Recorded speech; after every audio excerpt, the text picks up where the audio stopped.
many friends would you have? Like close associates, people, close acquaintances at work, church, neighborhood? We got 5. Anyone less than 5? Joe, how many friends you got? Would you say? I mean, you know, like everyone in the world. You got like 29, 40, 1,000,002. Andrew, how many friends would you say you have? 15,000. I'm not counting Facebook friends. Forget Facebook friends. I don't count. I mean real life people friends. 20. Okay, you got 20. Renee, what do you got? How many friends? 40. Wow, 40, man. Well, Patty, how many you got? Not very many. Okay, let's do one more. Danny, how many friends you got? Good friends, 4. No. Friends. Just friends in general. 7,000,000,007. All right? 10. Okay, so I ask you guys to think about your friends. Let me stretch you a little bit. Out of those friends, how many of them do you actually really like? 2. Okay. No, it's honest, right? 0. What's that? Andrew, what would you say? Okay, all right. What? Danny, out of 7 billion friends, how many do you like? I don't know. Most of them. 7 billion friends? Wow, that's very impressive. I don't know most of them. Okay, so when I say how many of them do you like and actually look forward to spending time with? That number gets smaller, right? Yeah, Lindsay. Okay, remix friends. So out of remix, how many of them do you actually like and enjoy spending time with? Tell me later. Later, yeah, I can't put you on the spot like that. All right, so let's switch directions a little bit, all right? That was just to get you guys warmed up. Let's switch directions. So here's the next question. Who are some people in your life that you sometimes go out of your way to avoid? Don't mention names. All right? Just think about it. Who are some people? I want you to kind of have those faces in your mind. Who are some people, right? And I know we're Christians. We're not supposed to not like anyone. But who are some friends that you, including people at work, at church, in your neighborhood, perhaps in the gym, wherever it is you play at? Who are some people in your life that perhaps maybe you don't go out of your way to avoid, but you don't really care enough to build a relationship with them because, frankly, you have nothing in common with them? That question makes sense? So I just want you to think about them. Don't write their names down or don't picture. Well, actually, you will write their names down later, but start thinking about those groups of people. And I ask you to start thinking about them because as we make our way through tonight's story, you will be very interested to know what Jesus would have you do with these particular groups of people, specifically the latter group. I think Jesus, through the parable Rocco read tonight, has some very specific ideas, or commands, if you will, for what he would have you do. I could see some of you cringing already. You're like, I know what Jesus is going to tell me. No, you don't. All right, so Rocco read the parable of the Good Samaritan. Now, I mentioned last week a general rule for interpreting parables is to always view them as a response to something that happened or a question that was asked. All right, Jesus tells these stories in response to a particular thing, and that's where the understanding of every parable comes from. What's Jesus responding to? And in this case, Jesus is responding to a question that is posed to him by a rather self-righteous lawyer. It calls him an expert in the law. We could refer to him as a lawyer, a self-righteous lawyer. And get this, he's trying to test Jesus to see if Jesus really knows his Bible. And that's where his question is coming from. And he essentially says, dude, so what is the greatest commandment? And after being told by Jesus that the greatest commandment is to love God with all your heart, all your soul, all your body, all your mind, the lawyer, wanting to feel good about himself, tells Jesus, Jesus says, love God, love people, and the next one is like it, love your neighbor. The lawyer, wanting to feel good about himself, tells Jesus, he says, tell you what, how do you define neighbor? In other words, I hear what you're saying, Jesus, but who's my neighbor? Who qualifies as my neighbor? Now, here's why that question is interesting. When the lawyer asks Jesus who my neighbor is, you know what he's expecting? He's expecting Jesus to tell him that your neighbor are fellow Jews like you who know the law of God, the laws of God, and who obey it. Or at least he's expecting Jesus to refer to his neighbors as people who are close to him relationally and who live close to him geographically. I mean, that's how you and I would define neighbors, right? People who live around us who we actually like. And the reason why the lawyer would think this is that in Jewish time, the prevailing thoughts among religious leaders was that God only wants us to be good friends with people who are holy like us. people who are in our holy huddle. So in other words, people like tax collectors, who, by the way, in the Bible, they didn't really like. I don't think we really like tax collectors today either way, but tax collectors, the prostitutes, and the non-Jews, right? We should avoid those people. That's the prevailing thought. In fact, Jewish leaders would point to Psalms like Psalm 139, verse 19, where the psalmist says, he talks about hating people who hate God's law. There is that in the Bible, right? And they would point to that and say, well, see, we're not supposed to hang out with people who don't love God, who are not walking closely with God. And this lawyer is expecting Jesus to give him a detailed explanation about the kind of holy people we should be friends with. It's funny, I was at Rutgers a few weeks ago and I was speaking, and a question, you weren't there, the other campus, right? And they were, it was a Q&A, and it was actually fun. And one of the questions somebody asked me threw me off a little bit because I thought, you should know the answer. They said, I love Jesus, I'm a Christian. Should I have non-Christian friends? And it sounded weird to me. I guess I've been out of college for a while, and I'm like, yeah. In fact, I said, if you don't have any non-Christian friends, you really need to find some new friends. You need to go to, I don't know where you're going to go on campus. Go find some non-Christian friends, right? And that's where Jesus is going to get at here. Instead of telling him what he wants to hear, instead of telling the Pharisee what the lawyer what he wants to hear, Jesus does what he always does. He tells a story. And I think that's fascinating about Jesus. In the scriptures, rather than just tell you what you want to hear, he tells a story. And he lets you figure out who you are in the story and who God is. And here's the point of Jesus' message. The whole question is what? Who is your neighbor? His response is this, that people who are far from God in your life are your neighbors. Think about that for a second. The people in your life who are far from God are your neighbors. You and I define our neighbors by the guy who lives next door, or the girl who lives next door, or the family that lives close to us, right? We define them geographically and relationally. Jesus, on the other hand, defines it by the people we run into daily, here it is, who have very real needs and who are very much unlike us. That gets a little uncomfortable, doesn't it? I mean, you and I like to spend time with people who are somewhat like us.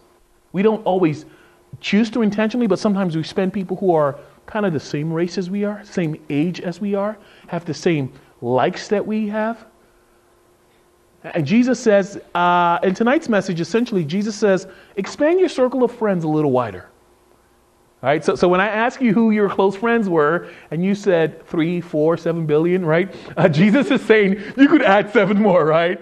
He said, expand your circle. That's where this message is going tonight. And I think so. Let's just agree up front. What Jesus is saying with the story, it's going to get a little uncomfortable. Maybe put us out of our comfort zone. It's going to get a little inconvenient because we're creatures of habit. We like consistency. That's why we'll go to the same. We go to the same. We hang out with the same people, right? We go to the same restaurants, right? Applebee's, Fridays, right? Even when we come to church, for the most part, we sit with the same people. Let me ask you this. Sunday mornings, when you go to church, how many of you guys generally sit with the same people or sit, maybe not in the same, how many of you guys sit in the same seat every Sunday? Wow, how many of you guys sit in the same same location, area, in the same, every Sunday? All right? This is not mocking anyone. I'm just saying we're creatures of habit, right? We like consistency. We like going to the things that we know. And I think if Jesus were to ask you and I who your neighbors are, you probably would refer once again to people that you are or are very much like you. I mean, I live with a number of people around me, and I tend to kind of spend more time with one particular neighbor because they are very much like me in many ways. We would not expect Jesus to say, yeah, your neighbor is that guy or girl that you sometimes go out of your way to avoid. How many of you guys have those people at work? You could just kind of go by them, but you kind of choose to kind of go a little bit out of the way to avoid them, or even here at church. And that's why this story is a little bit of a shock. So let's review the story that Rocco read for us. So the story goes that there is that these armed robbers basically hold this man up at this Jewish man up at gunpoint. So this Jewish man is traveling from Jericho to Jerusalem to Jericho. He gets held at gunpoint by robbers. Now this story is fictional, but Jesus actually used very real locations to refer to real geographical settings to make his point. I actually have an image of, you can't really see that. You can see it on that scroll screens. Look at the side screens. That valley is actually the very real place that Jesus was describing. That is the road today in in the Middle East. That road is basically the valley that leads from Jericho to Jerusalem. It's called the Wadi Kelt. The Wadi Kelt. And it's a stark and desolate 17-mile stretch of road that drops to about 1,900 feet below sea level. Though the story is fictional, in those valleys, because it's so dark, it's so low, armed robbers would usually use that location as a base of operation. And so they usually would lie in wait for travelers to come through, and in those valleys between Jericho and Jerusalem is where they would get robbed. And so when Jesus tells this story, people are hearing this, they're thinking to themselves, oh, this dude's about to get busted up. And he does, unfortunately, get busted up. He's held up at knife point or gun point. He's robbed. He's not only stripped of all his belongings, even his clothes, but he is badly beaten, wounded, left for dead on the side of the road. And while this man is laying on the Wadi Kelt, dying, Jesus says 3 characters come by him, walk by him, and 3 of them, or at least 2 of them, have 2 very different reactions. Let's look at their reactions. The first 2 are a priest and a Levite who, noticing the man, actually go out of their way to avoid him. Now, of course, we hear that today. And what's the first thing you think when you hear a priest walk by a dying man and walked by him? What do you think? What? Right? Like, it throws us off a little. Shouldn't they be the ones who are caring? Well, let me say this. If you're picturing a Catholic priest walking through that, just get that out of your minds, right? Because that's not what it's talking about, right? It's talking about a Jewish priest. It's talking about a Levite. Now, let's talk about priests and Levites, because I think to give you some understanding about the story. The priests in Israel and Levites really were, and in Israel, it's funny today you have people deciding to want to be Jew. Which is funny because in Israel it was a heritage. You had to be Jew by birth. But for priests, they received their titles through heritage, passed down from a long line of priests, starting with the first priest in Israel. How many of you guys know who the first priest in Israel was? Aaron, right? And who was Aaron? Somebody else? Moses' brother, right? Okay, so there's a long line of priests that came from Aaron, and they were the only ones who could serve God in the temple. They were entrusted with the responsibility of overseeing the temple sacrifices, where animals are slaughtered, and it was their job to make sure people were ceremonially clean. The Levites, which is the other guy who walked by, were basically people who assisted in the temple. Are you with me so far? Priest and Levite walk by a man. Now, here's where this story gets important. For a Levite and a priest who served in God's temple, they were required to be ceremonially clean. That means they could not touch dead bodies. In the book of Leviticus, chapter 21 to 22, God states why they can't do that. But to serve in the temple, you couldn't, obviously, if you were married, you had to kind of abstain for a certain period of time before you can come serve in the temple. You had to be ceremonially clean. And you could not touch a dead body, otherwise you were disqualified, at least for that week or that month, from serving in the temple. And the account says that these men were traveling from Jerusalem to Jericho. Very likely they had been in the temple. So on the one hand, now this gives you a different perspective to the story, doesn't it? These men could not touch what they perceived to be a dead body, because if they did, it would make them ceremonially unclean. But that does not negate their need to love. And so they walked by this Jewish man who was laying dead. And because they had to be holy and pure, they walked right by the man, avoiding him. Now, we are in shock. We're hearing that. Of course, to hear as Jesus tells the story, so are thinking to themselves, oh, that makes sense. They're priests. They're Levite. They serve in the temple. They can't touch dead bodies. And the listeners, including the smug lawyer who was trying to test Jesus, they would have been expecting Jesus to say something like, well, the priest and the Levite walked by him, but a rabbi came. Or perhaps a good man came, a local rabbi or Pharisee came along and found the dying man and helped him up. But Jesus doesn't do that. Instead, Jesus says,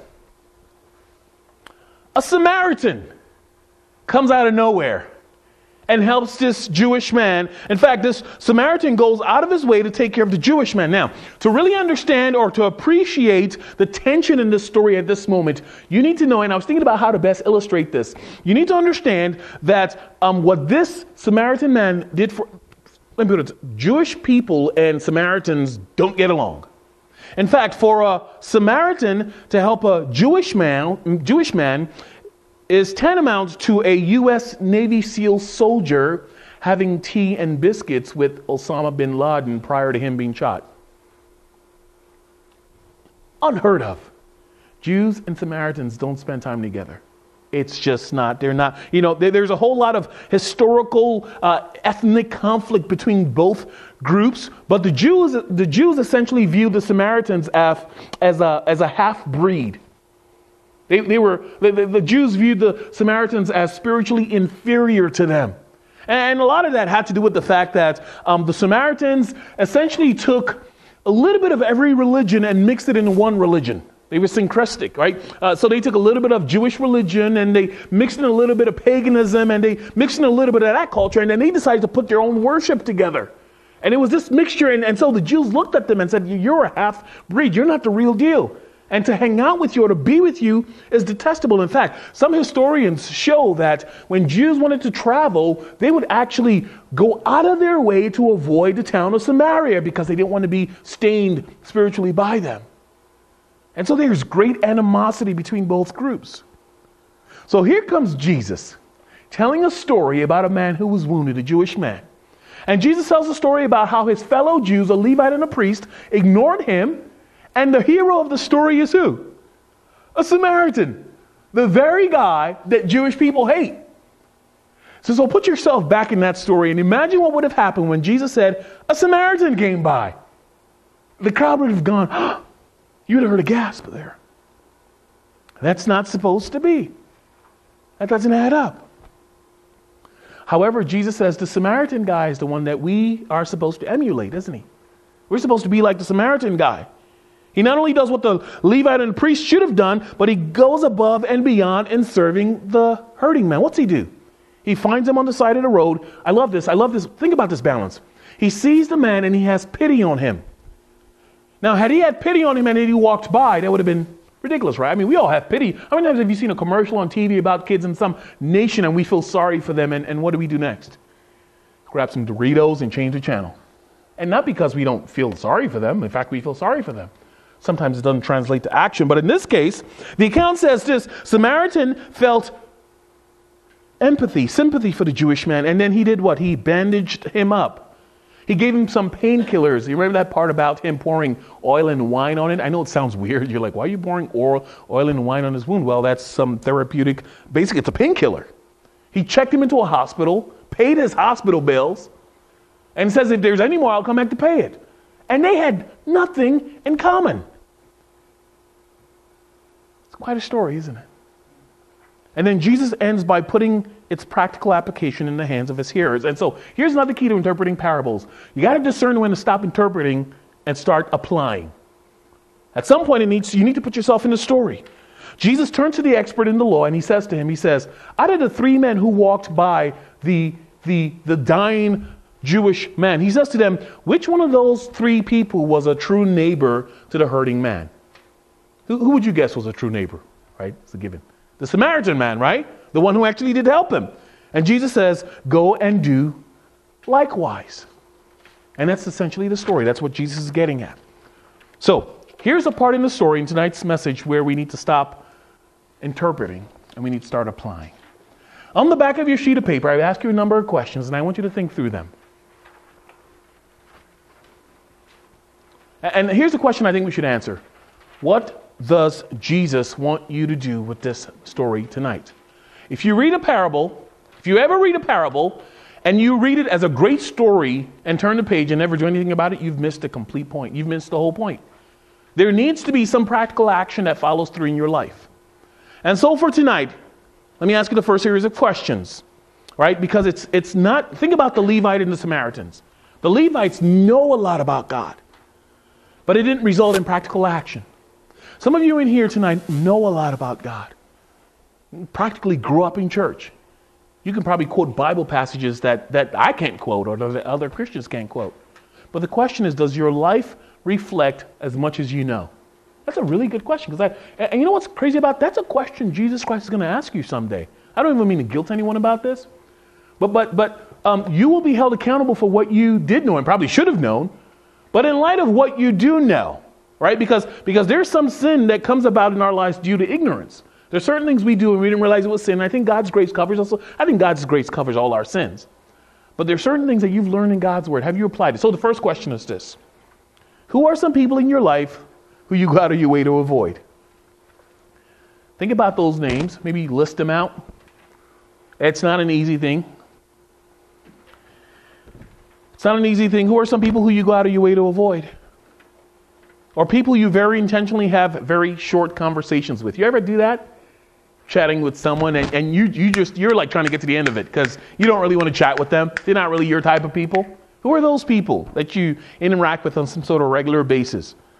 Or perhaps people in your life who are relationally far from God. Do you have those names in your mind? Faces in your mind? You have those names written now? All right, so get this. Whoever those people are, guess what? Those are your neighbors. Those are your neighbors. Now, that does not negate or that does not take away from your current neighbors. But Jesus is saying your neighbors shouldn't just be those people you're comfortable with, but it should be a little bit more. All right, second set of questions. Right? Because it doesn't end with just identifying who your neighbors are. Jesus says, right, the first question Jesus says, he says, you are to love the Lord your God with all your heart, all your soul, all your mind, and all your body. So it's not just up here. Loving God is not just knowing more stuff. It's practical action. As a result of that, here's the second question. What kinds of practical needs have you observed in the life of those people that you just thought about? So those names you just listed. In your observation of their life and their discussions with them, and what are some practical needs that you've observed? Whether it's something tangible, whether it's, here's something crazy. Some of them might just need somebody to say hi. That could be the need in their lives. Some needs might be you lending them an area of expertise. What are some needs you've observed? What are some creative ways that you can go out of your way to help them meet those very practical needs? You see, we just moved from knowing a lot about God to you got to do something with what you know about God. Otherwise, you've missed the whole point.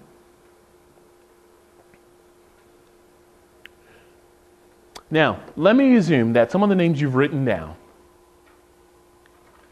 you're probably struggling to come up with some really practical ways to meet their needs.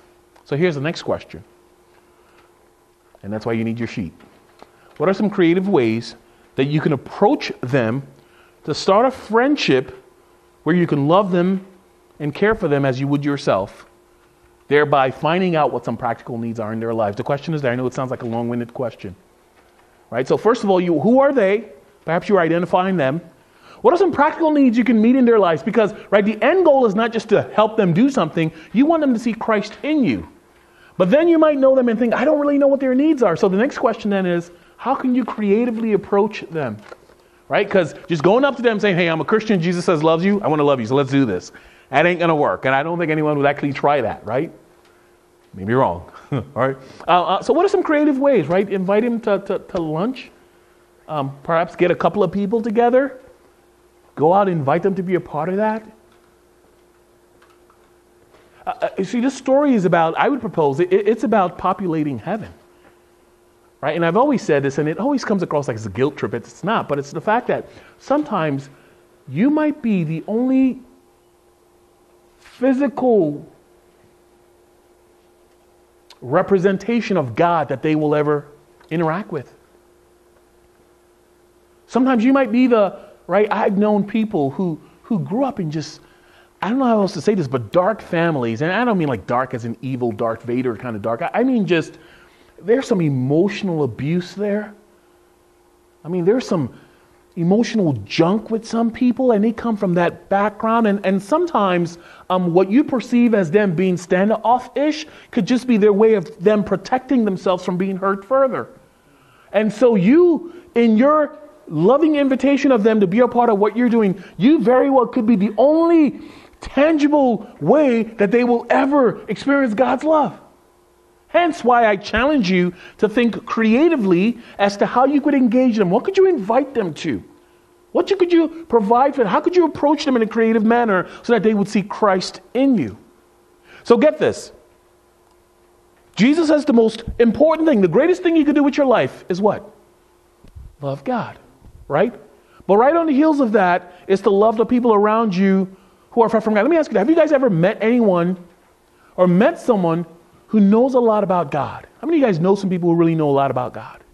I mean, they quote Bible passages. You're just like, man, you must have like a Bible in your head. And how many of you guys know people like that who know a lot about God, but it doesn't translate into their life? They're not really loving. How many of you guys know people like that? I know people like that. I've been like that at times in my life. We know a lot about God. We can quote the Bible. We can tell people what they're doing wrong, but it doesn't. That's, and you know who that is in our story? The Levite, the priest. They know a lot about God, but it didn't result in practical application. And that's whom Jesus says you must absolutely not be like. Make every effort to know God. That's important. Know God. Know God's word. Grow in your relationship with him. But it has to have some practical implication in your life. And what you need to keep in mind is this. Jesus says, the greatest commandment is what? To love God with all your heart, all your soul, and all your mind. But here's what you should think about. The second commandment comes from the greatest commandment. In order for you to love your neighbor as you would yourself, because that's what Jesus is saying to do.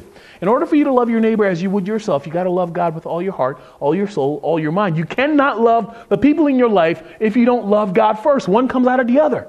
Because if you try just loving people, you ever interact with people that just make you mad? I'm pretty sure I've made you mad a couple of times, right? And your ability to keep loving me, and because I'm so adorable, right? Your ability to keep loving me or to love people in your life who are hard to love comes from your ability to keep loving God. Because people will fail you, right? People will disappoint you. People will fall short of your expectations. If you're getting married, he's going to mess you up. She's going to disappoint you. No one will live up to expectations. But your ability to keep extending grace, to keep extending love, stems from your ability to keep loving God.